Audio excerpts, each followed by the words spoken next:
బులెటిన్లో breaking news చూస్తున్నాం. Party ఫిరాయింపులతో తన అధికారాన్ని కేసీఆర్ పదిలం చేసుకోవాలనుకున్నారని, అందుకే 2014 నుంచి పాలనను గాలి కొదిలేసి ప్రతిపక్షాలను నిర్వీర్యం చేసే పనిలో పడ్డారని టీపీసీసీ అధ్యక్షుడు రేవంత్ రెడ్డి విమర్శించారు.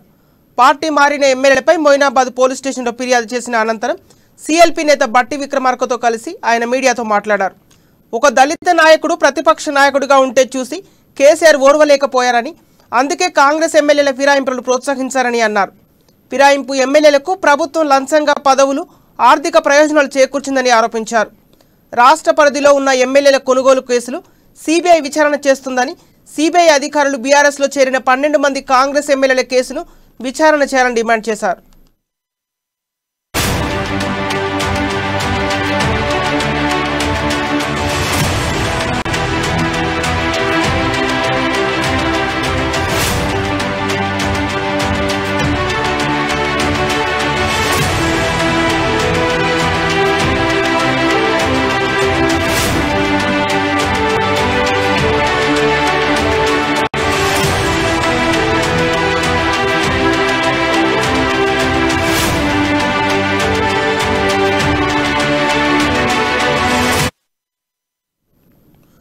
పార్టీ ఫిరాయింపులతో తన అధికారాన్ని కేసీఆర్ పదిలం చేసుకోవాలనుకున్నారని, అందుకే 2014 నుంచి పాలనను గాలి కొదిలేసి ప్రతిపక్షాలను నిర్వీర్యం చేసే పనిలో పడ్డారని టీపీసీసీ అధ్యక్షుడు రేవంత్ రెడ్డి విమర్శించారు. పార్టీ మారిన ఎమ్మెల్యేలపై మొయినాబాద్ పోలీస్ స్టేషన్లో ఫిర్యాదు చేసిన అనంతరం సీఎల్పీ నేత బట్టి విక్రమార్కతో కలిసి ఆయన మీడియాతో మాట్లాడారు. ఒక దళిత నాయకుడు ప్రతిపక్ష నాయకుడిగా ఉంటే చూసి కేసీఆర్ ఓర్వలేకపోయారని, అందుకే కాంగ్రెస్ ఎమ్మెల్యేల ఫిరాయింపులను ప్రోత్సహించారని అన్నారు.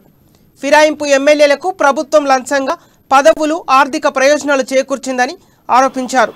రాష్ట్ర పరిధిలో ఉన్న ఎమ్మెల్యేల కొనుగోలు కేసులు సిబిఐ విచారణ చేస్తుందని, సిబిఐ అధికారులు బీఆర్ఎస్లో చేరిన 12 మంది కాంగ్రెస్ ఎమ్మెల్యేల కేసులను విచారణ చేయాలని డిమాండ్ చేశారు. ఇక ఇదే అంశానికి సంబంధించిన తాజా సమాచారం మా ప్రతినిధి హరీష్ లైవ్ ద్వారా అందిస్తారు. హరీష్, చెప్పండి. Thank you Sampath. ఏదైతే ఎమ్మెల్యే ఎర్ర కేసులో ఇక్కడ సిట్ విచారణ కానీ సిబిఐ హైకోర్టు వాదనలు వినిపిస్తున్న క్రమంలో కాంగ్రెస్ పార్టీ ఓ సంచలనాత్మక నిర్ణయాన్ని అయితే తీసుకుందని చెప్పవచ్చు. ఏదైతే కాంగ్రెస్ పార్టీ 2014 నుంచి పోటీ చేసి గెలుపొందిన ఎమ్మెల్యేలను టీఆర్ఎస్ పార్టీలోకి ఎరవేసి టీఆర్ఎస్ పార్టీ లాగేసుకుని బీఆర్ఎస్ పార్టీలోకి ఆహ్వానించిందని చెప్పేసి కూడా ఇక్కడ కాంగ్రెస్ పార్టీ ముందు నుంచి కూడా ఆరోపిస్తున్న పరిస్థితి కనిపిస్తుంది. ఇదైతే 2014లో కాంగ్రెస్ పార్టీ నుంచి గెలిచిన 18 మంది ఎమ్మెల్యేలు దాదాపు 12 మంది ఎమ్మెల్యేలను ఇక్కడ బీఆర్ఎస్ పార్టీలోకి వెళ్ళిన పరిస్థితి అయితే ఉంది. అయితే ఇప్పుడు జరుగుతున్న ఈ ఎమ్మెల్యేల ఎర్ర కేసు విచారణతో పాటుగా ఇక్కడ కాంగ్రెస్ పార్టీ నుంచి కూడా ఇతర పార్టీలోకి బీఆర్ఎస్ పార్టీలోకి వెళ్ళిన నేతలపైన కూడా విచారణ జరిపించాలని ఇక్కడ టీపీసీసీ డిమాండ్ చేస్తున్న పరిస్థితి కనిపిస్తుంది. అయితే కాంగ్రెస్ పార్టీ నుంచి 12 మందిని ఏదైతే అంటే ముందు నుంచి కూడా ఈ విషయం పైన ఇక్కడ టీపీసీసీ అధ్యక్షుడు రేవంత్ రెడ్డి కూడా ఒక ప్రధానమైన ఆరోపణ వినిపిస్తున్న పరిస్థితి కనిపిస్తుంది. అయితే ఎమ్మెల్యే ఎర్ర కేసులో వచ్చి ప్రలోభాలు పెట్టిన వ్యక్తి, ప్రలోభాలకు లొంగిన వ్యక్తిని ఇద్దరిని దోషులుగా పరిగణించాలని చెప్పేసి కూడా రేవంత్ పలు సందర్భాల్లో చెప్పిన పరిస్థితి కనిపిస్తుంది. అయితే దీనికి సంబంధించి అంటే ఈరోజు ఏదైతే ఈ ఎమ్మెల్యేల ఎర్ర కేసు ఏదైతే ఇక్కడ దర్యాప్తు కొనసాగుతుందో దీని పరంగానే కూడా ఇక్కడ కాంగ్రెస్ పార్టీ నుంచి బీఆర్ఎస్ పార్టీలోకి వెళ్ళిన 12 మంది పైన కూడా విచారణ జరిపించాలి. అలాగే అంటే దీనికి సంబంధించి ఇప్పటికే టీపీసీసీ కూడా ఒక నివేదికను కూడా తయారు చేయడం జరిగింది. అయితే ఈ 12 మంది ఎమ్మెల్యేలను ఎలాగ ప్రలోభ పెట్టారు, అసలు ఇతర పార్టీలకు బీఆర్ఎస్ పార్టీలోకి వెళ్ళడానికి ప్రధాన కారణాలు ఏంటి, అసలు వారు ఎలాంటి రాజకీయ లబ్ధి పొందారు, దానిపైన కూడా టీపీసీసీ ఒక పూర్తి నివేదికను తయారు చేసింది. ఈ నివేదిక పైన కూడా సిఎల్పీ కార్యాలయంలో కూడా భేటీ అయిన పరిస్థితి కనిపించింది. ఇక సిఎల్పీలో భేటీ అయిన నేతలంతా ఇక్కడ టీపీసీసీ రేవంత్ రెడ్డి కావచ్చు, సిఎల్పీ నేత మల్లు బట్టి విక్రమార్కతో సహా పలువురు సీనియర్ ముఖ్య నాయకులు, కాంగ్రెస్ నాయకులంతా కూడా మొయినాబాద్ పోలీస్ స్టేషన్లో ఫిర్యాదు చేసిన పరిస్థితి కనిపిస్తుంది. అయితే ఈ 12 మంది కాంగ్రెస్ పార్టీ నుంచి వెళ్ళిన సబితా ఇంద్ర నుంచి పైలట్ రోహిత్ రెడ్డి కావచ్చు, ఇతర నేతలంతా కూడా కొన్ని రాజకీయ లబ్ధి పొందారు. వాళ్ళు ప్రలోభాలకు తలొగ్గారు. వీళ్ళను ప్రలోభ పెట్టింది బీఆర్ఎస్ పార్టీయే. అసలు బీఆర్ఎస్ పార్టీ రాష్ట్రంలో ప్రతిపక్షాలు లేకుండా చేస్తుందని సీఎం కుట్ర చేస్తున్నారని చెప్పేసి కూడా రేవంత్ రెడ్డి ప్రధానమైన ఆరోపణలు చేసిన పరిస్థితి అయితే ఉంది.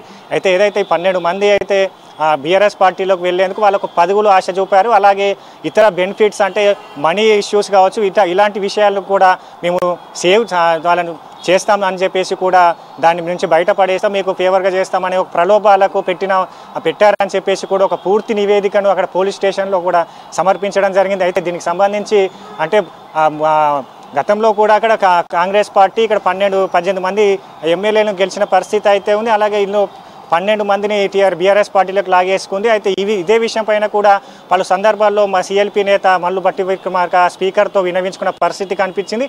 అలాగే అంటే బీఆర్ఎస్ పార్టీకి మద్దతు అవసరం లేకున్నా కూడా ఇక ప్రతిపక్షాలు లేకుండా చేయాలనే కుట్రలో భాగంగానే కాంగ్రెస్ పార్టీ నుంచి 12 మంది ఎమ్మెల్యేలను ఎరవేసి లాగిందని, అలాగే అసెంబ్లీలో కూడా ఇక్కడ ప్రజా సమస్యలపైన కూడా ఎలాంటి చర్చలు జరపకుండా, ప్రజా సమస్యలపైన ఎలాంటి చర్చలు లేకుండా కూడా ఒకే ఏకపక్ష నిర్ణయంతో అసెంబ్లీ నడిపేందుకు సీఎం కేసీఆర్ కావచ్చు ఇక్కడ బీఆర్ఎస్ పార్టీ కుట్ర చేసింది. అందులో భాగంగానే ఈ 12 మందిని బీఆర్ఎస్ పార్టీలోకి లాగేసుకుని అయితే ఇదే ఫిరాయింపులను సీఎం కేసీఆర్ గత 2014 నుంచి కూడా కొనసాగిస్తున్నారు. కాంగ్రెస్ పార్టీ నుంచే కాకుండా ఇతర పార్టీల నుంచి కూడా నేతలను ఫిరాయింపుల పేరుతో వాళ్లకు ప్రలోభాలకు గురి చేసి ఇక్కడ బీఆర్ఎస్ పార్టీ ఒక ఏకపక్ష పార్టీగా కొనసాగేందుకు, అలాగే అసెంబ్లీలో కూడా ఎలాంటి ప్రజాగలాన్ని సమస్యలపైన విలిపించేందుకు కూడా ఇక్కడ అవకాశం లేకుండా చేస్తుందని చెప్పేసి కూడా రేవంత్ రెడ్డి చెప్తున్న పరిస్థితి కనిపిస్తుంది. అయితే దీనికి సంబంధించి అంటే ఈరోజు వీళ్ళు మొహినాబాద్ పిఎస్లో కంప్లైంట్ చేయడం జరిగింది. ఈ 12 మంది ఎమ్మెల్యేలు, పార్టీ మారిన ఎమ్మెల్యేల పైన కూడా